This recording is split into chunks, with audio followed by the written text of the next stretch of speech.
excited for the new year to start this podcast with my friend.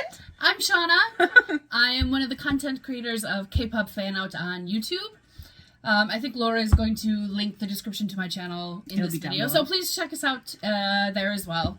Yeah, definitely. We're so excited.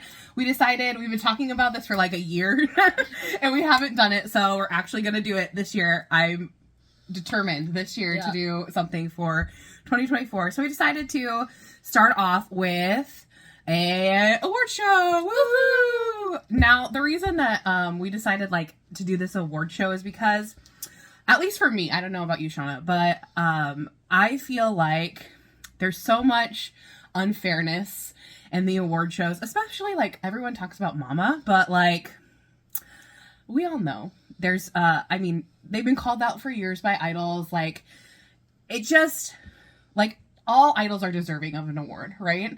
But it just feels like with Mama there's so much favoritism, and they can be bought out and things like that. And also, for me, recently it feels like it's turned into more of a performance aspect than an award show, and that's what everybody looks forward to, which is fair.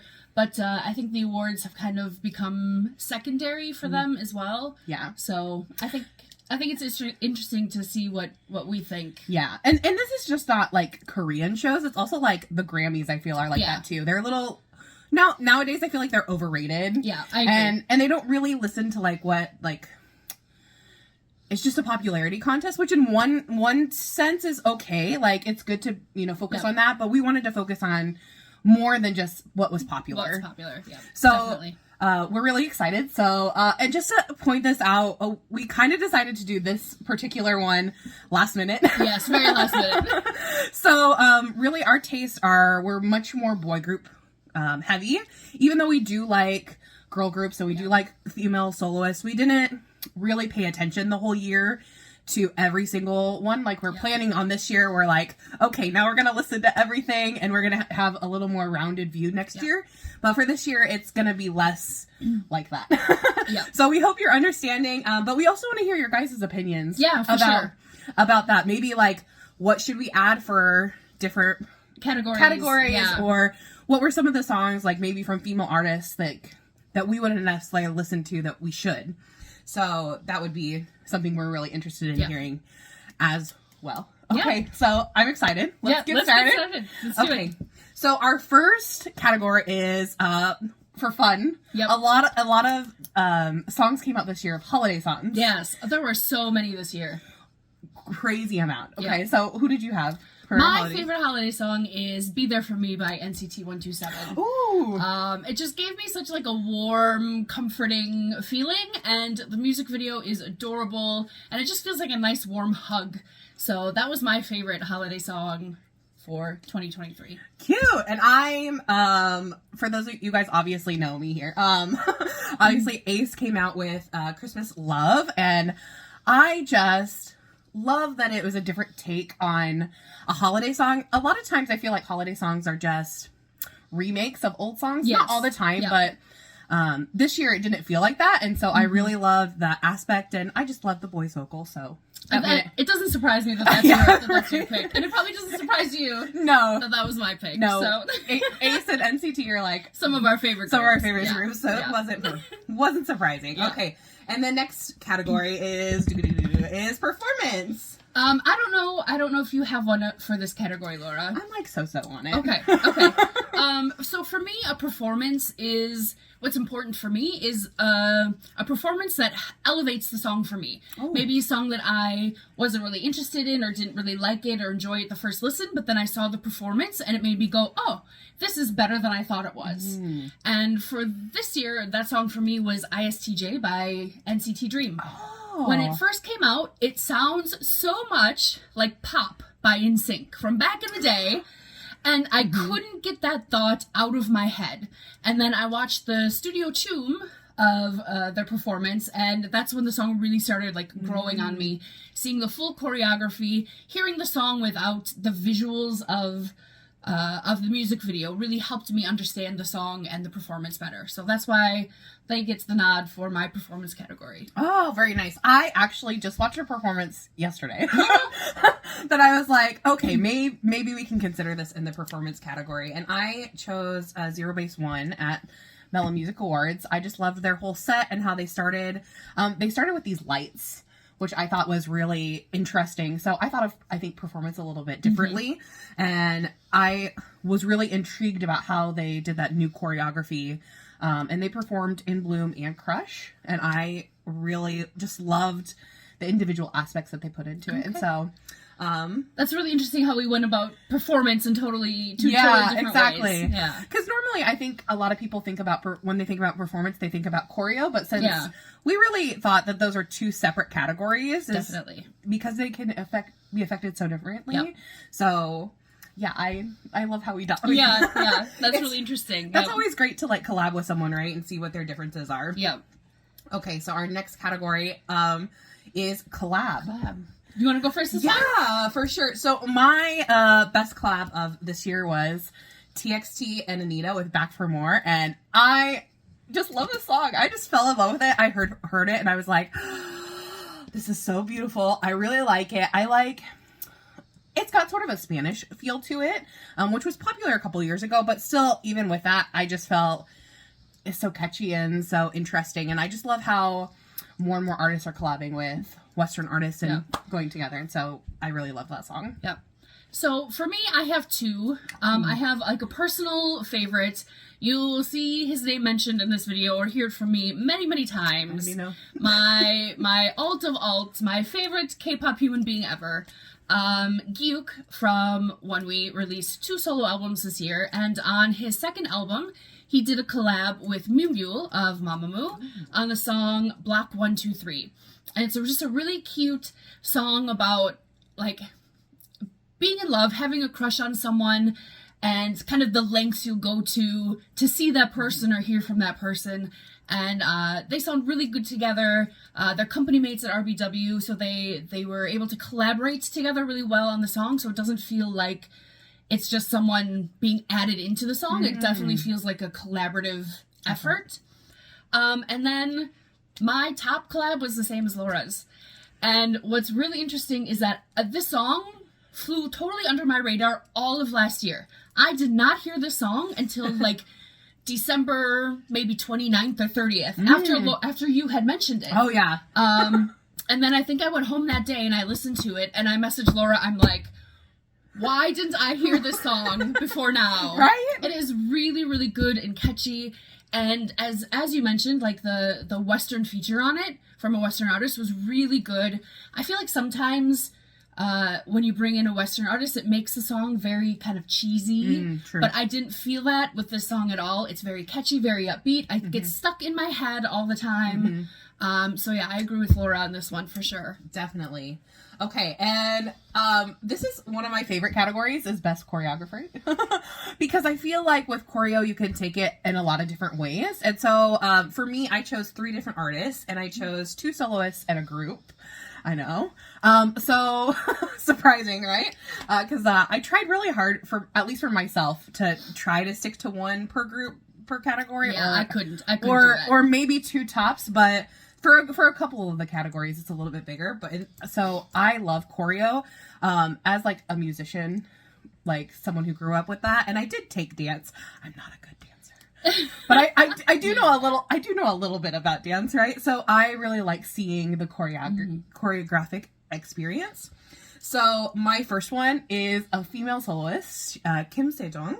Top or Cliff, and oh my gosh, the choreo is just really beautiful. I don't know if you know of Gugudan. Yes. Okay, so she was formerly in Gugudan, and now she's a soloist, and I loved it.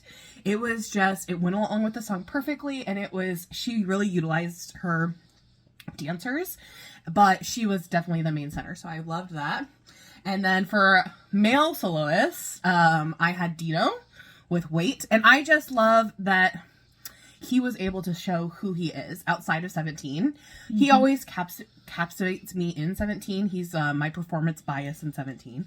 And I loved how he was able to take his individual style and weight, and it was really clear. And I especially like that part in the bridge where he's on the rolly cart. Stands out to me.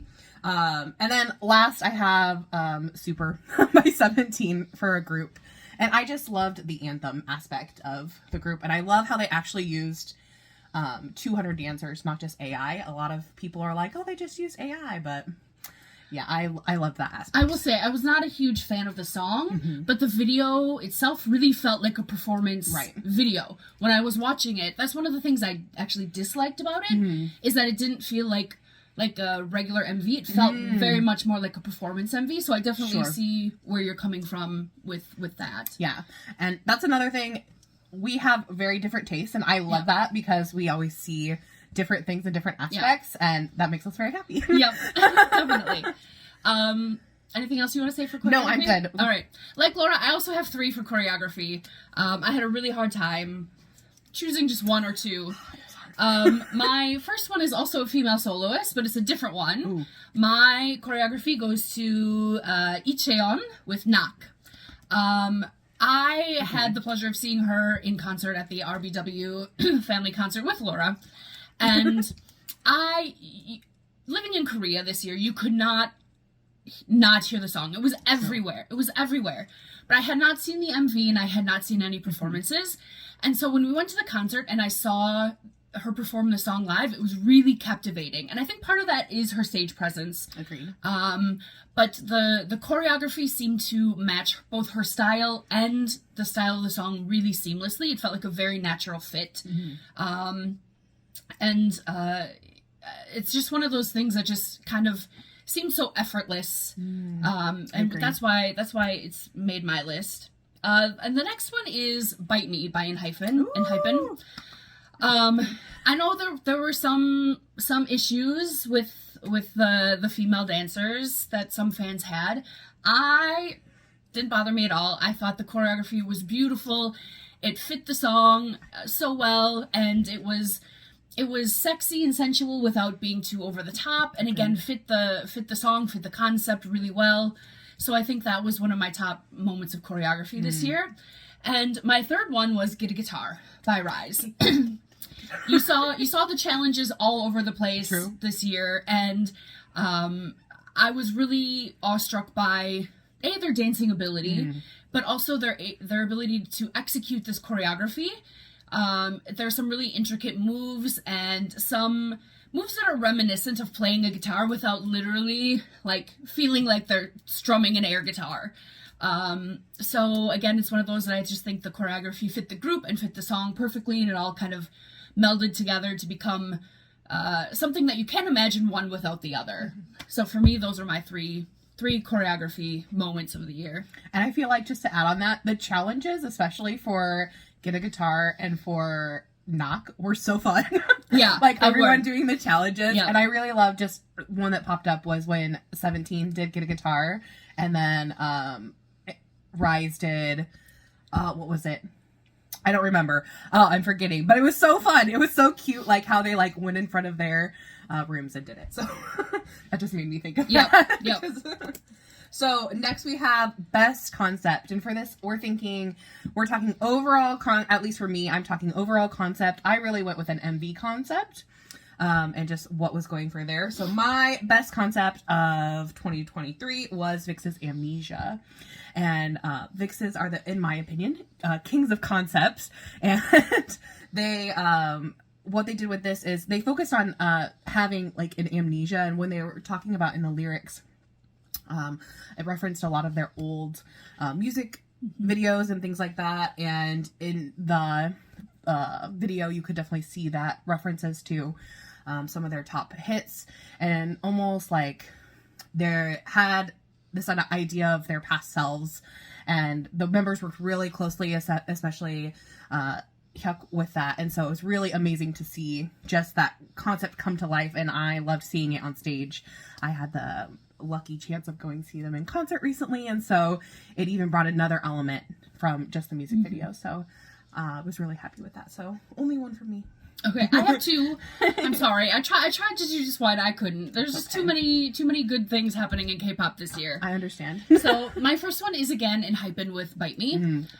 Again, like I mentioned with the choreography, I just think the whole concept of the group's whole concept, but also the concept within the song, felt really authentic to them. It felt it could match the song.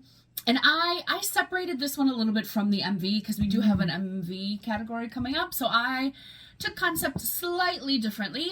And for me, it was mostly about how the song matched the outfits, the stages, and the artists, how they kind of all melded together. So that was one. And then the other one that really caught my attention is SOS by Kang Daniel. And I got similar, not exactly the same, but similar vibes to Paranoia. Kind of this really dark, nightmarish kind of world. And I think that that's something that he does really well. And the kind of highs and lows in the song really matched the overall idea of this song and MV. Beautiful. So next we're going to talk about best MV. Do you want to start this one? Sure. I actually, this one I had quite a hard time with because, you know, you can look at MVs so many different ways. You can look at them like really like interesting and detailed. You could look at the kind of technical aspects of the music video, how well they match with the artist, with the song. So this one was really hard for me. And like an honorable mention, I just like A.T.E.'s. A.T.E.'s music videos for me this year were really good. Not my favorite songs overall, but I think the MVs were really well done in terms of the concept and the technical filming of them. So that's why they kind of get an honorable mention for me. And then I kind of have two that I really loved. The first one is SOS by Kang Daniel, I mentioned earlier. Again, for the whole concept, the costumes, the sets, and there's points where like he's like fighting and you can hear like the gunshots going off within the music video, and it just helps really create this whole world that you're in. So I found it really, really interesting for that. And then the other one was Don't Go Insane by DPR Ian. It was just so like creepy and beautiful at the same time, and some of the special effects were really interesting and almost seemed as if they were intentionally not done perfectly. So I found some of that rawness really interesting with the overall concept of the MV. So if you haven't watched it, I know it's not a hugely popular song or MV, I really suggest you go watch it. It's really interesting and really well done, and it's a really good song. Yeah, I will second that. It's a great song. Now you've convinced me I have to go watch Kang Daniel's SOS. I did not watch it this last year because it's very theatrical. Yeah, you've convinced me now. Yeah. So for me, my best and top MV was definitely Topper Cliff by Kim Sejong. And when you see this, it almost kind of reads like a horror film. Or like an action, there's lots of gore, action film, and it, like, she's like this badass main character who's like trying to get out of this house and escape, and I don't know, while she's singing this beautiful song, while she's being a badass, I don't know, when I was reacting to it, I think I was just like this, like the entire time. I just loved it so much. I thought they really went well together, and I just loved her bringing her theatrics out in that. And then I actually have two more, surprisingly. I don't know why MV is so hard. It was really hard. But I really thought Idol's Queen Card was such a fun music video. And like I have to, I'm gonna be honest. At the beginning when Queen Card was first came out, the song got annoying really quickly, but that was because in Korea it was everywhere. It was everywhere again. It was literally everywhere. Even like our students would come into school singing that song. Yeah, they would come in, they would sing it, and they would be like, I'm a Queen Card. Yeah, or they'd be like, take a photo. And you're like, you shouldn't be listening to that song. And so like that's but once that kind of the big hype went away and I just had some time to like be away from it. Yep. I went back to it and was like, this is such a really fun concept, and I really like how the girls played off each other in the MV, and it made it just really, really fun. And then I think we're gonna probably talk about these guys a lot, but in hyphens by me. I just think In Hyphen had a great year, and so I agree with you with the dancers and everything. I'm really disappointed we were robbed of the girls in the red outfits on the stage performance, but at least we got it in the MV. So that was my MV list. Very nice. Okay, so debut male soloist. Is that what we have next? All right. Do you want to go first? Yeah, I'll go first. I only have one. I think it's pretty obvious for me as Dino's Wait. So he's obviously a senior in the industry, but this is his first solo, and I loved everything about it. I just thought it fit him. It really suited him as an artist, and I was glad we could see him by himself. It made my like top songs of the list. Yeah. Top songs of the year list as well. So I totally see where you're coming from. Yeah. For me, I have two. The first one is Taeyong of NCT. Now, he has had some SM Station or NCT Lab songs that he's released, but this was his official debut with an album. And for me, the whole album felt very much like him. It felt like it was his personality from top to bottom. And I think that's because he had a hand in writing all the songs. He took part in some of the creative processes for the music video and the album concept as well, I believe. Please correct me if I'm wrong. So it felt very, very much like him. It felt very authentic. And he's one of my favorite K-pop people. So he's great. I was very excited for that project. And then my other one is Gyuk of One Way. He released two solo albums this year, and again, he wrote all the songs, write, compose, I think arrange, mix. He produced all the songs. He had a hand in the concept. Pretty much top to bottom, he was involved, and it's really interesting because his solo songs have a very different personality than the ones he writes for One Way as a group. So it was really nice to see kind of a different side of him. And all the songs are amazing. There's not one skip for me. There's not one that's even like, so. But again, he's my alt bias. So, take that with a grain of salt. But he did have a really good year. Yeah. I agree with that. Yeah. Next we have is Best Debut Group Female. And I just, for me, and I think this might be your top group too for this is Kiss of Life, but I don't know too much about them. Same. I just know that I listened to their debut song. I thought it was great. I saw they got a lot of attention for it. Yeah. And I'm really looking forward to hearing more from them. So how about you? I don't even know which song is their debut song. Yeah. But I heard I think one is called SHH. One is called... We can look it up while we're here. like Bad News, and one is called Nobody Knows. And so I heard those three, and I really like Nobody Knows and Bad News. And the sound is just really different from kind of what's currently happening with female groups in K-pop. And so it really kind of took me by surprise. And I don't know how old they are. I don't know what company they're under, but their vocalists seem really strong, really like vocally flexible, if that makes sense. I'm not a musician, so I don't know terms or anything, but they seem to be able to do many different things with their voices, and they really impress me. So I'm kind of excited to see what happens with them this year.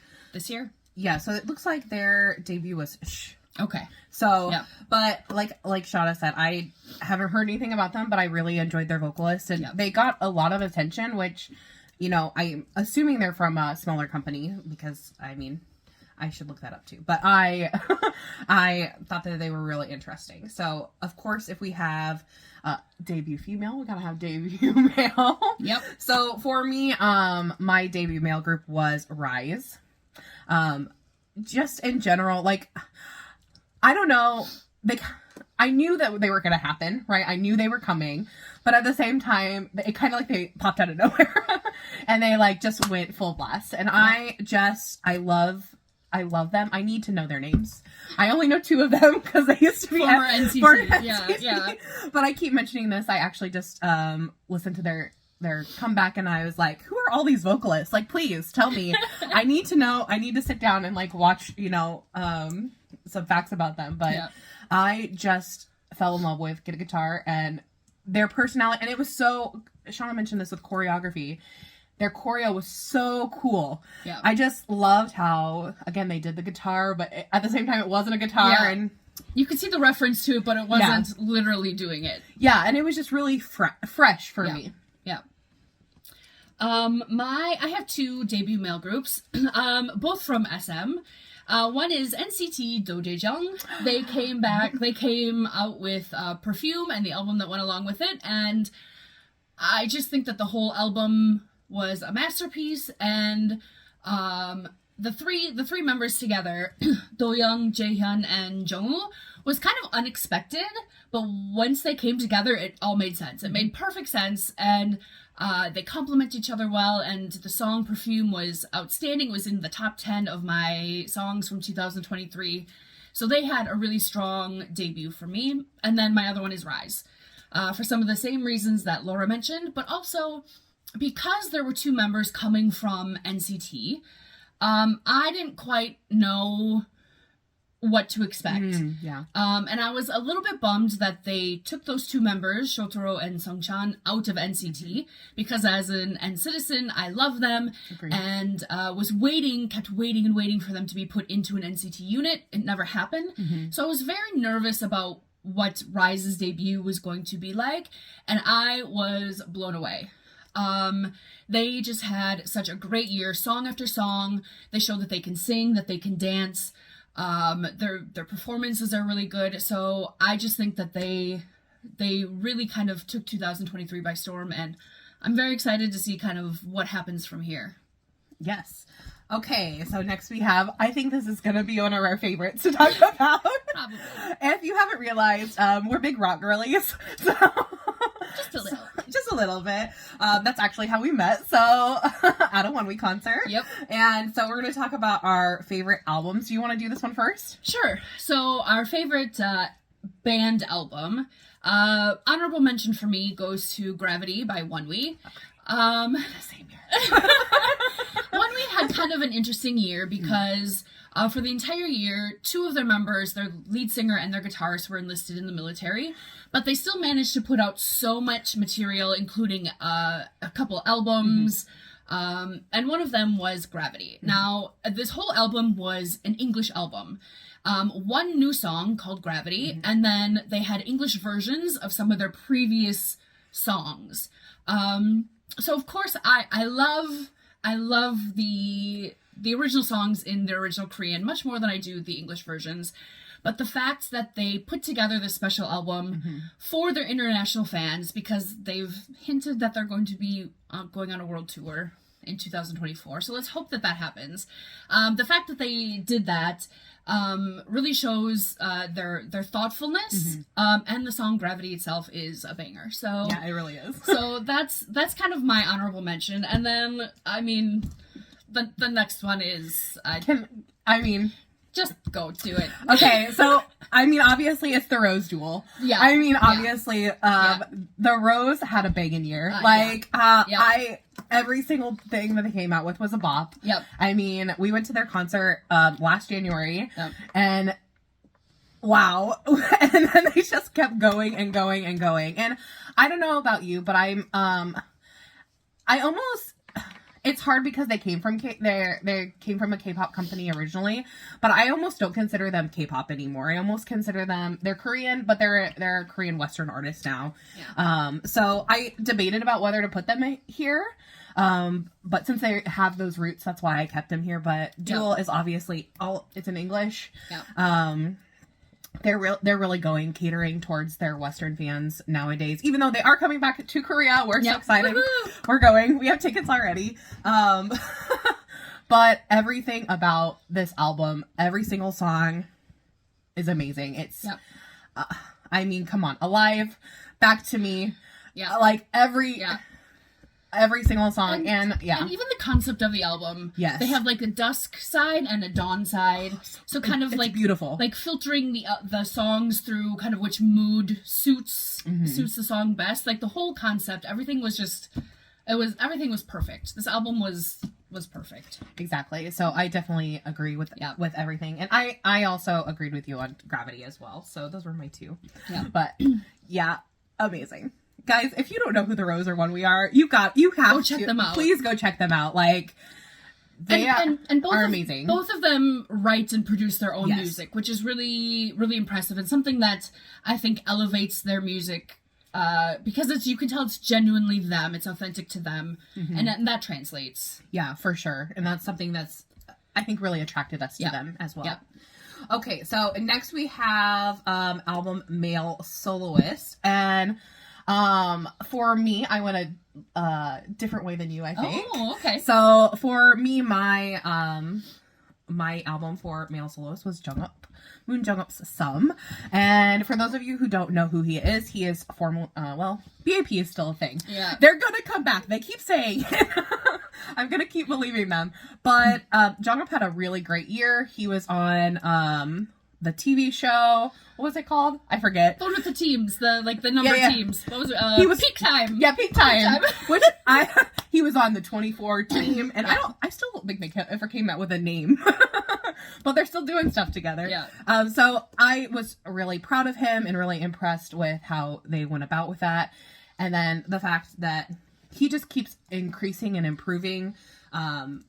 When he was originally debuted in BAP, he had like no lines. Zero lines. Zero lines. And so to see him like improve as such a vocalist, and he's an amazing dancer. Like he's a b-boy, and like like just trust me, go listen to the whole album. I just really enjoyed it. And also I found out recently that Junie from A.C.E sang a guide track on one of his songs. Oh, really? Yeah.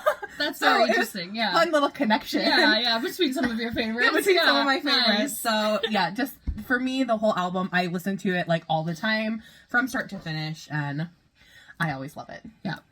Very nice. So I have 3 for this category. Oh my gosh.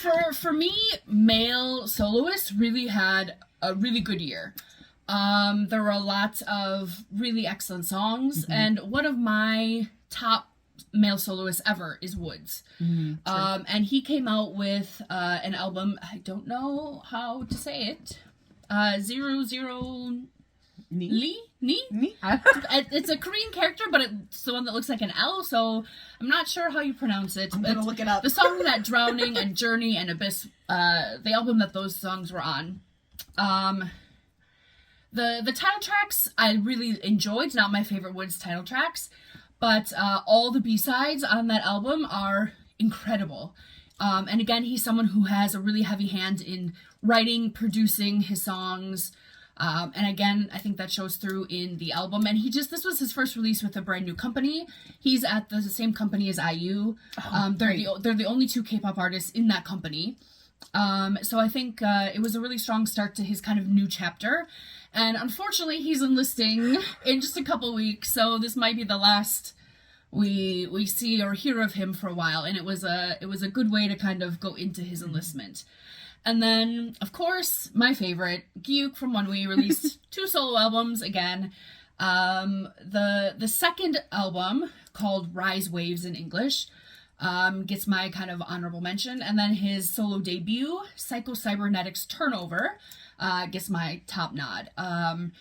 So Gyuk has a SoundCloud where he has uploaded many of the songs that he's written. And when he was making his album, he took some of these, re-recorded them, kind of remixed some of them, and put them on his album with some new songs.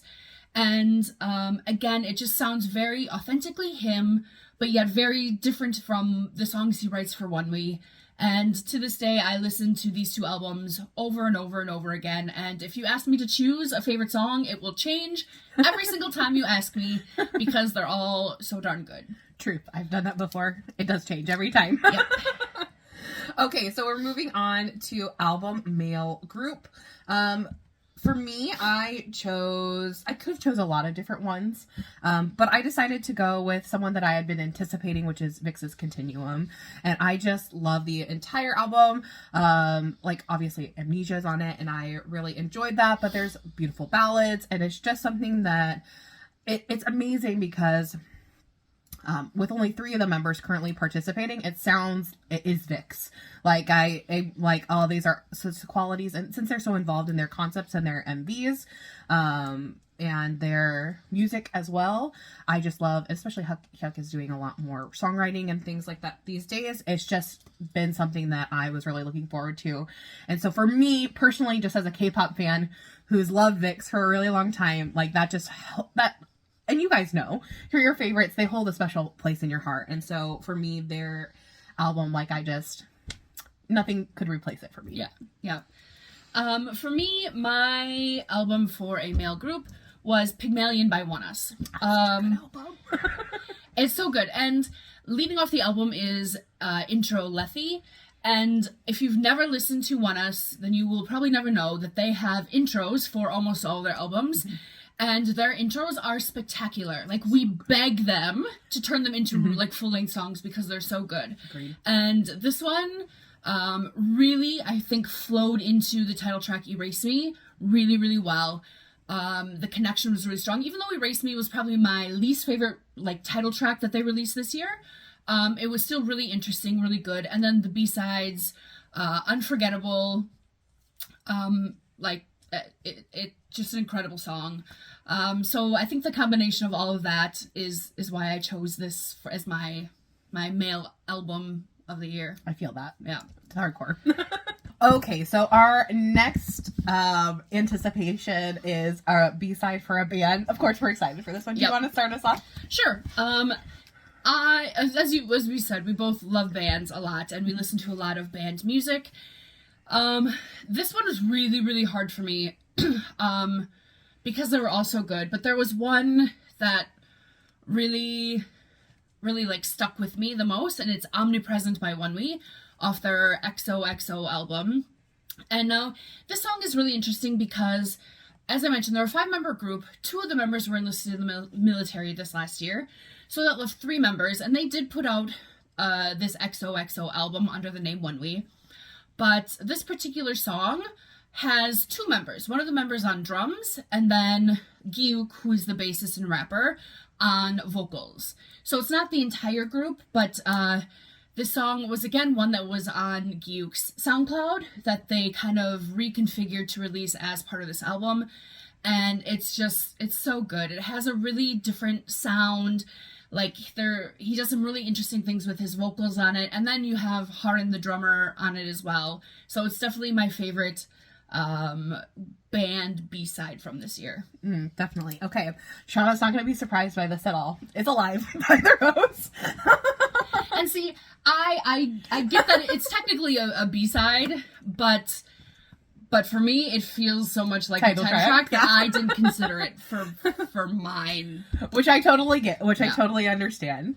But it's definitely, like, this is my number 1 song of the year. Like, it's just, when it came out, and first I was shook that Woo-sung was not first on the song. Right? Like, I was like, what? And not that I loved that. I love that it just had a completely different feeling, and it gave me this feeling of newness but also nostalgia at the same time. It reminded me, and I've mentioned this before in this channel, that if you guys have heard of this group called Royal Pirates, it gave me like this nostalgia of this song that I've talked about. Anyways, go listen to them too, they're great. Yeah. And I think I had seen the music video for this before Laura had, and I kept waiting for her to watch it so that we could talk about it.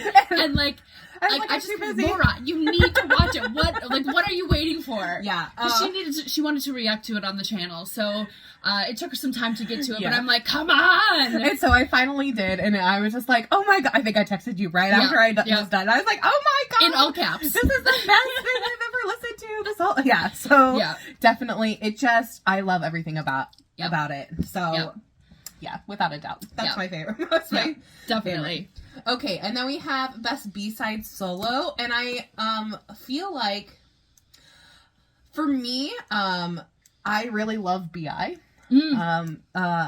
Formerly of iKON. I feel like I didn't really pay attention to iKON as a group until Love Scenario, and then after everything happened and he came out on his own, when Bitsa Bitsa was released, I was like, who is this?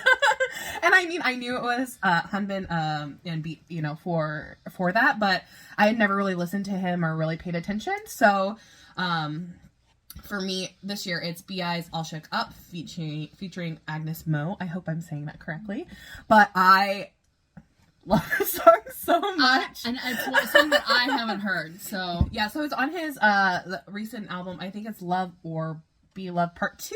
Correct me if I'm wrong. But it's something that it gets stuck in my head, and I just love the way, if you listen to the song, the intro is just, it gets stuck in your head, and then he has this part where it goes, my baby got me all shook up, and I just it gets in my head, and I love it. So yeah. Just the one? Just the one. Okay. Again, I have 3. I'm so sorry. I can't decide. So the first one is Apocalypse by Gyuk off his debut album.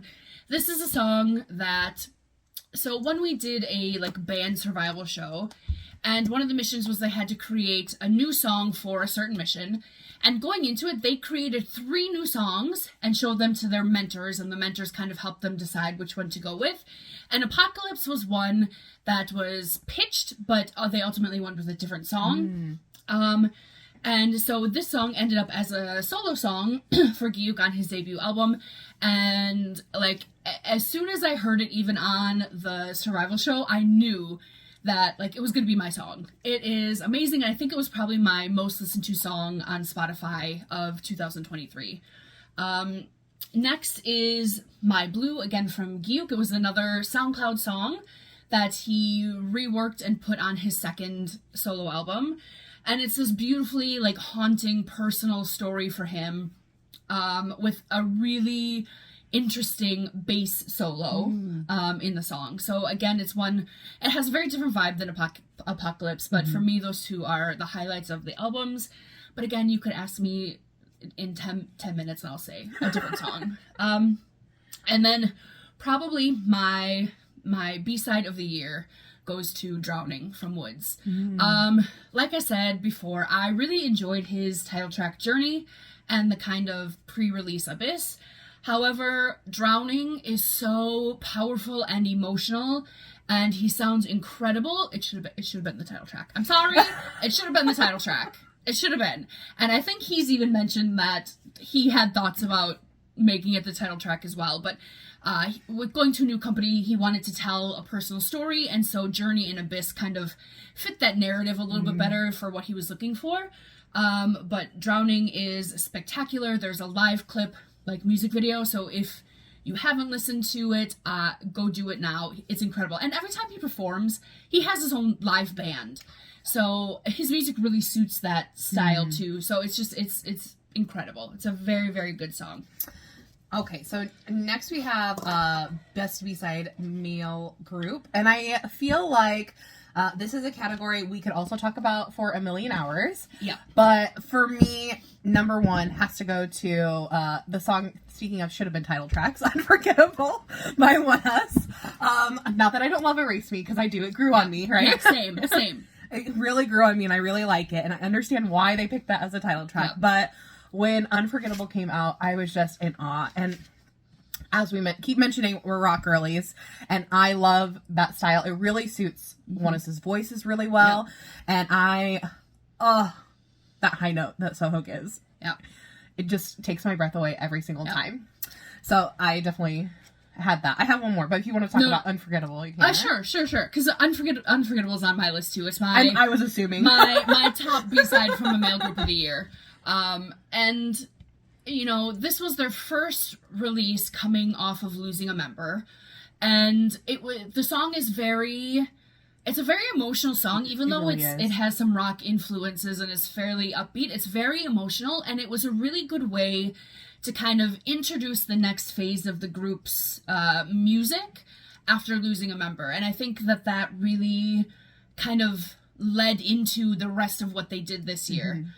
So I agree with everything that Laura said, and then the addition of that, definitely my B-side for male group of the year, without a doubt. So the other one that I have is Angel by A.C.E. They came back after four of the members came back from military, and they released a album. singles within that. And they released Angel. And I've talked about this before. I'm not a huge ballad fan. I do love ballads. There's a time and a place for them. Yep.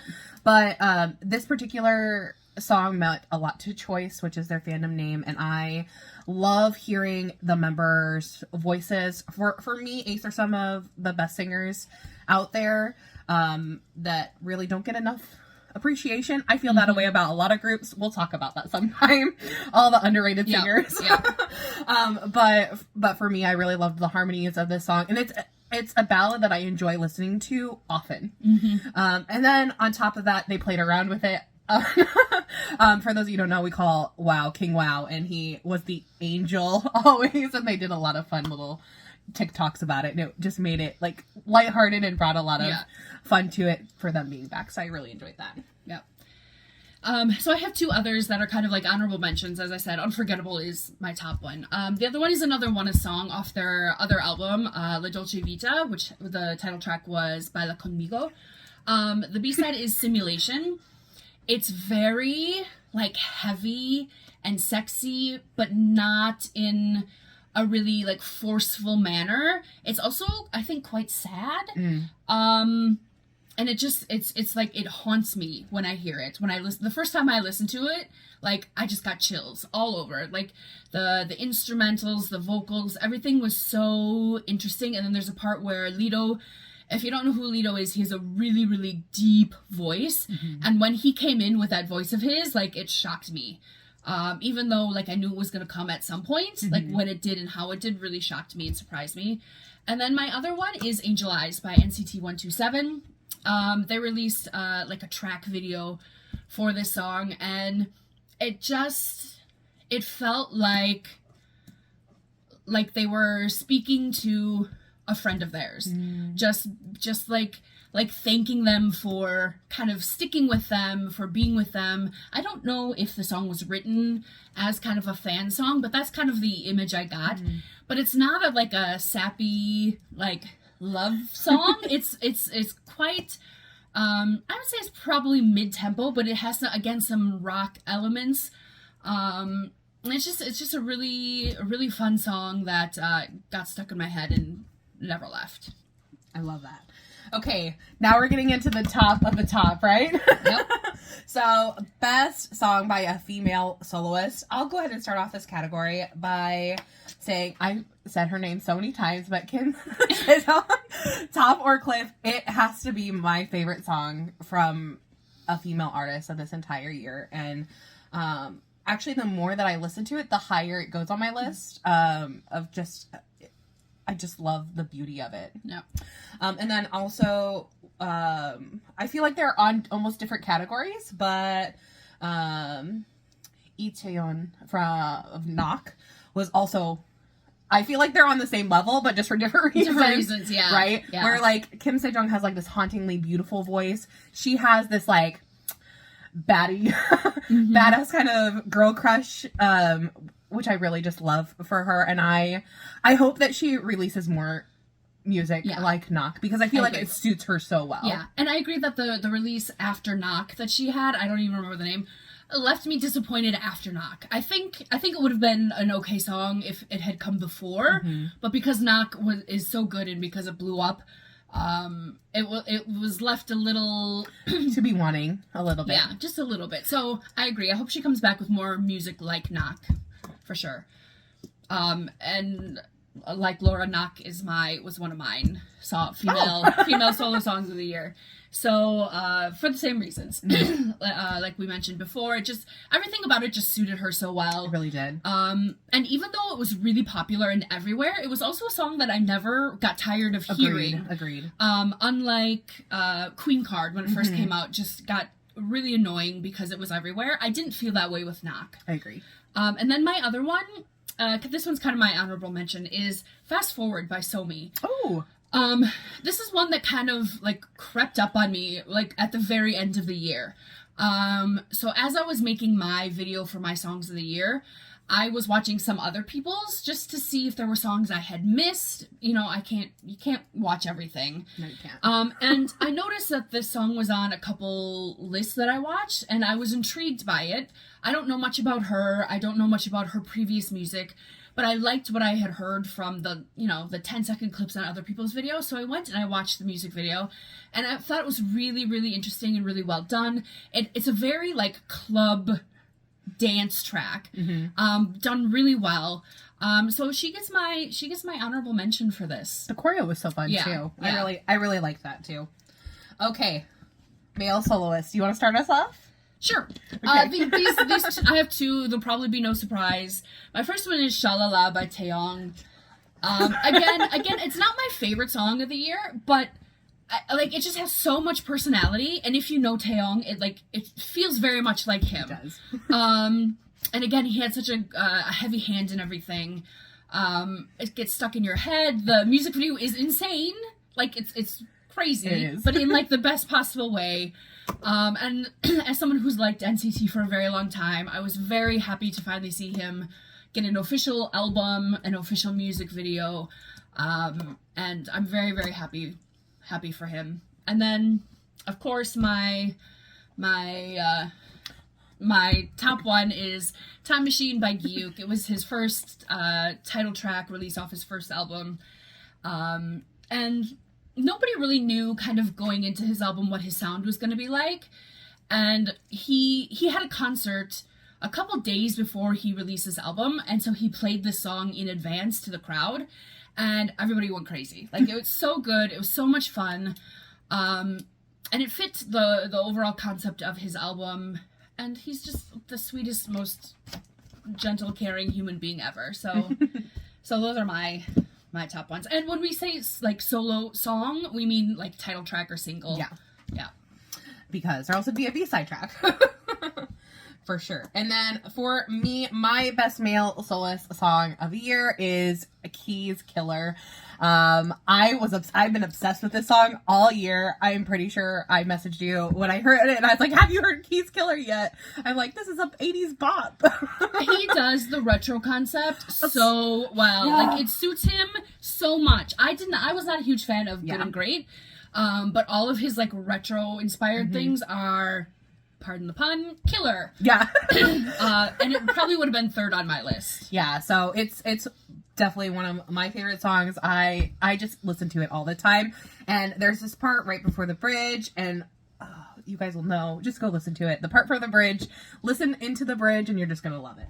And then my second is B.I.'s Loved. I really, like I said, he's become one of my favorites. I'm not a huge hip-hop or R&B girl, but for some reason, B.I., he keeps getting there, so he's doing something right for me. I loved that entire mini album, especially, like I said, those two songs, Loved, and then he was on my B-side too, so yeah, not much else to say there.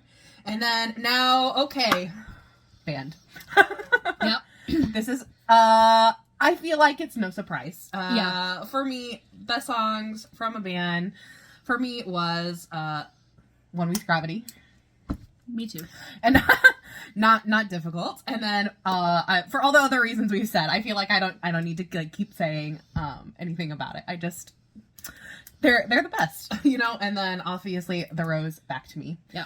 I had heard this song over and over and over on Instagram, and they're just really good about promoting their songs. They are. They're hilarious. They're so funny. but also I started to notice with Back to Me that a lot of people on Instagram just started to use it, and I really loved that they were getting that attention from a Western audience. So I'm not going to go really into too detail, but that's my top two. And mine will not be a surprise again. Mine's Gravity by One We. Yep. It's a super sexy song and music video, but again, not over the top, not too much. And then I chose Alive by The Rose. I wasn't quite sure what was a title track and what was a B-side this album. We didn't discuss it too much either. Yeah. So for me, it was Alive. Between Alive and Back to Me, they're both incredible songs, but there's like a breakdown in Alive that just so like good. takes it to a whole other level. Like if you have not listened to it, go listen to Alive, and once that part hits, you'll be like, I understand. Yeah. Okay, and then we're gonna go into female group songs, and I have two, and I feel like it's New Jeans is the favorite of Korea right now. Yeah, definitely. They're definitely all that's talked about. Everyone's into them. All my girls love them. The boys talk about them. Parents love them. They've just had a killer couple of years. I mean, they're in their second year now, and it just doesn't feel real. I feel like it's just been the year of New Jeans over and over. Yeah. And they had two songs that came out that I really liked. The first was Ditto, but I think Super Shy is definitely one that's, I think, everywhere in Korea, and so I really enjoy it. And the choreo, for me, the choreo was really memorable, and it's really cute, and so I really love that about it. And they definitely they have earworms in them. Yeah. So New Jeans is really good about that. And then Idol's Queen Card as well. Like we mentioned at the beginning, I liked the song at the beginning, but then it got overplayed. You know how that kind of happens sometimes, where you just get tired of a song, and then it came back, and now I'm like obsessed with it. Now I can't help myself. Yeah. I'm definitely love it. Yeah. So I have two songs for this category as well. The first is Sweet Juice by Purple Kiss. I didn't love everything else that they did this year, but Sweet Juice was amazing. It has a really conceptual theme. They sound amazing. The choreography is really interesting. There's some really interesting melodies and harmonies in the song, and that's one that has stuck with me. And then the other one is from a group that I don't know much about. And that's Pull Up by Vivi's. And the second I heard it, it got stuck in my head, but in a good way. Not the kind where you're just like, oh my God, leave. It was the kind that was like, yes, keep singing. And the song is quite minimal in terms of the instrumentals, but it's very still bouncy with the lower end sounds. And I think that stays through the whole song and makes it really memorable and interesting. And so those are my two female group songs of the year. All right, which brings us to the male group songs of the year. And I think it should be no surprise by anyone who watches this channel that one of my favorite songs was Effortless by A.C.E. This song came out and it was just effortless. Pun intended. It definitely... I told everyone that I knew, I was like, they're going to come back and it's going to be a sexy concept, back from the military, and it's going to be killer. I did not expect it to be in English, but I really loved what they did with the MV, how it was, they actually didn't do anything together. It was all solo shot. It was really interesting. And then just the fact that they were back just made me so happy and excited. And actually, so many people who don't listen to A.C.E. Told me that they really love this song, and I love that for them because, they've been away for almost 2 years because of military service, and for them to get some more traction makes me really happy. Yeah. I have another one was In Hyphens Bite Me. I just feel like they had such a great year. In fact, before this, I would say they were a group that I didn't pay that much attention to, just simply because when you don't necessarily like what a group is putting out, in fact, title tracks, I liked their debut song, I think is Given Taken, and I liked that song, and so I keep listening to their title tracks, but until this year nothing captured me like Bite Me. So when Bite Me came out, I was like, now I feel like I have to go through and really pay attention to them. And then last but not least is One Us. Which one? For me, it's Erase Me. I mentioned that I thought that Unforgettable should have been the title track, but I agree. Erase Me really grew on me, and now it's one of those things where I love it. I mean, if we're honest, I could choose anything from One Us. Yeah. I agree with you about Erase Me having to grow on you, because I felt the same way, and then I got into a couple fan signs with One Us, and at the fan signs they always perform a song, and so they chose Erase Me, and seeing it live really changed my mind about the song and helped me enjoy that one a lot more than I would have having not seen it live. So I totally understand the growing on you part for that one. Definitely. Okay. How are you? All right, so for me, I have 3. One is the same as Laura. One of mine is Effortless by A.C.E. And this one came out towards the end of the year. But it's just like every time I hear it, it like grows and grows on you. Like there's just something about it. It's very catchy and relatable. It has a very, very sweet message, but it's also very sexy. I like A.C.E. and I don't know a lot about them. I don't like stan them. But I do know enough about them to kind of comment on like the growth I see from pre-military to now with this song. It'll be interesting to see kind of what happens with them going forward this year once Yuchan is back from the military later this month. So that was also one of my top songs. The other one was another one a song, but the other title track, Baila Conmigo, particularly the Spanish version of the song. Oh, so good. So they released the title track in Korean with a few kind of Spanish phrases thrown in. But on the album, they also released a Spanish version of the song. And both are really, really good. It definitely has a Spanish Latin feel to it, and it's very heavy. It's not just like referenced here and there in the song. So the main vocalist sounds incredible on the song. He takes, I think, all the choruses except for like one at the very end, and he just does everything so well. The way he uses his breath in this song is really beautiful and interesting. And then my other song is Puzzle by SF9. This is one that Laura and I watched together at the very beginning of 2023 for the first time, and it stuck with me all year. Like, I would find myself going back to this song, and the choreography was really good. The concept of the music video was also really interesting.